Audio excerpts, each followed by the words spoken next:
2017 में जब आई थी तब भी हमने लोक कल्याण संकल्प पत्र जारी किया था। और भाई बहनों, हमारी पार्टी ने इस बार फिर से लोक कल्याण संकल्प पत्र दिया है। हमने इस लोक कल्याण संकल्प पत्र में कुछ बातें कही हैं। हमने कहा है अभी तो राशन दे रहे हैं, 10 मार्च के बाद जब सरकार बनेगी, डबल इंजन की सरकार बनेगी, उज्ज्वला योजना के हर लाभार्थी को उज्ज्वला योजना प्रधानमंत्री जी ने इसी बलिया की धरती से प्रारंभ किया था। और भाइयों बहनों, हमने तय किया है कि 10 मार्च के बाद हर होली और हर दीपावली को उज्ज्वला योजना के लाभार्थी को फ्री में रसोई गैस का सिलेंडर भी देंगे। बलिया से लखनऊ अन्य जनपदों की तुलना में कुछ दूरी है ना, तो हमने तय किया है पुरुष तो कैसे भी लखनऊ पहुंच जाते हैं,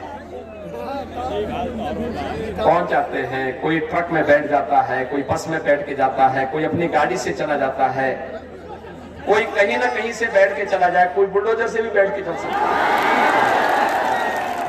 लेकिन माताओं बहनों को परेशानी होती होगी, और इसलिए सरकार ने तय किया है कि हर 60 वर्ष से ऊपर की माता बहन को परिवहन निगम की बस में फ्री में यात्रा की सुविधा देंगे।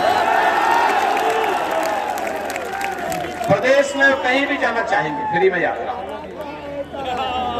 और भाइयों बहनों, ये भी तय किया है बेटी के जन्म लेने से लेकर के स्नातक तक की पढ़ाई हमने मुख्यमंत्री कन्या सुमंगला योजना जारी की थी। इस विभाग की मंत्री दया शंकर की पत्नी थी। पता नहीं दया शंकर ने बलिया में कैंप लगाया, लखनऊ में तो बड़ा कैंप लगाता था। मैंने इनसे कहा, मैंने कहा देखो अब तुम लखनऊ छोड़ो, तुम जाओ बलिया की किसी सीट में ढूंढो अपने को। अरे पहले अपने जन्मभूमि का पहले वहां पर विकास करो। लखनऊ का विकास करने के लिए बहुत लोग हैं, सरकार तो पूरी लखनऊ में ही बैठती है, लखनऊ का विकास हो जाएगा। तो फिर इन्होंने, आनंद शुक्ला जी ने, दोनों ने बातचीत किया, कहा कि भाई इस बार अदला बदली हो जाए, और दोनों योद्धा मैदान में आ गए हैं, दोनों मैदान में आ गए हैं। और भाइयों बहनों, ये कन्या सुमंगला योजना में हमने तय किया है 15,000 बेटियों को अब तक देते थे, इस राशि को 25,000 करेंगे।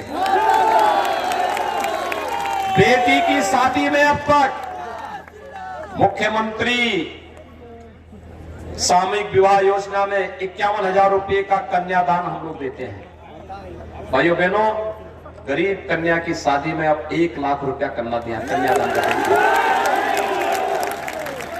वृद्धजनों को, विधवा महिलाओं को, और भाइयों बहनों जितने भी दिव्यांग जन हैं, इन दिव्यांग जनों को अब तक हम लोग 12,000 रुपए सालाना पेंशन दे रहे हैं। सपा ने इस पेंशन को रोक दिया था, हमने ये पेंशन फिर से जारी की, 300 की राशि को 1,000 तक पहुंचाया है। और भाइयों बहनों, हमारा संकल्प है अगले 5 वर्ष के दौरान इसको 12,000 से बढ़ा करके अब सालाना 18,000 रुपया करेंगे।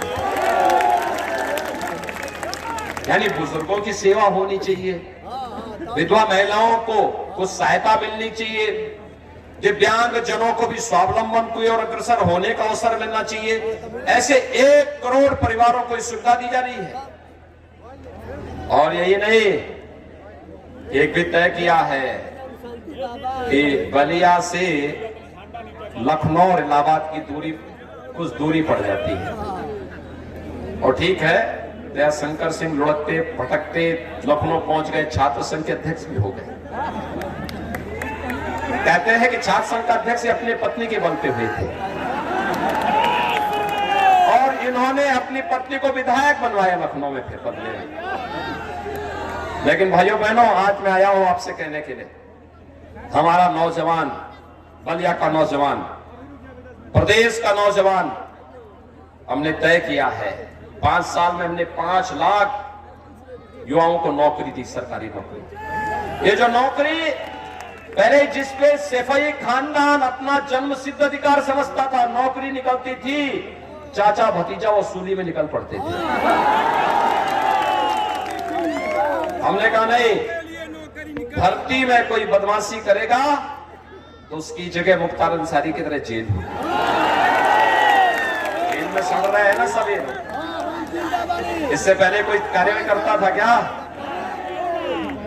हमने भर्ती पारदर्शी की, नौजवानों को नौकरी दी और हमने ये भी तय किया है भाइयों बहनों, अगले 5 साल के अंदर उत्तर प्रदेश के हर उस परिवार जिसमें कोई नौकरी, रोजगार या स्वतः रोजगार नहीं है, कम से कम एक सदस्य को नौकरी अथवा रोजगार अथवा स्वतः रोजगार के साथ जोड़ने का।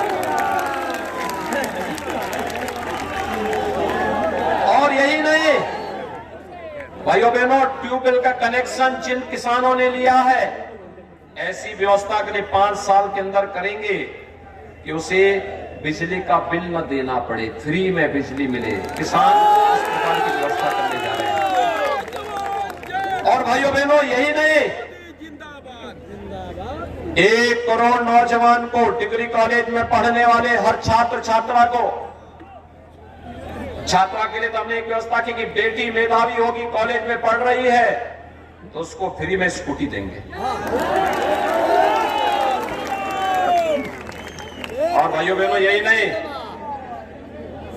ये भी तय किया है 1 करोड़ नौजवान को वर्तमान में हम लोग टैबलेट और स्मार्टफोन दे रहे हैं। जो डिग्री कॉलेज में पढ़ रहा हो, स्नातक, प्रास्नातक, इंजीनियरिंग का, डिप्लोमा का, यहां तक कि ITI, nursing, pharmacy, medical, engineering, कुछ भी डिग्री ले रहा है, उन सबको टैबलेट स्मार्टफोन दे रहे हैं। समाजवादी पार्टी ने कंप्लेंट की है चुनाव आयोग से, कहा है कि साहब ये सब देने की आवश्यकता क्या है। मैंने कहा नहीं, इसमें तो केवल सैफई खानदान का अधिकार है। बड़ी अजीब सी बात, कहते हैं यूपी में नौजवानों के देने की आवश्यकता क्या है। मैंने कहा तो क्या हमारा नौजवान भैंस चराएगा क्या? और स्मार्ट क्यों नहीं हो सकता? बलिया का नौजवान स्मार्ट क्यों नहीं हो सकता? इसलिए स्मार्टफोन उनके पास होगा, टैबलेट होगा, ऑनलाइन एजुकेशन के लिए। कोरोना आया, कोरोना का बाप अब कुछ नहीं कर पाएगा। अब सरकार पूरी तरह चैतन्य है। आपने वैक्सीन ले ली है, आपने देखा होगा थर्ड वेव कब आई कब गई कोई पता नहीं लगा ना।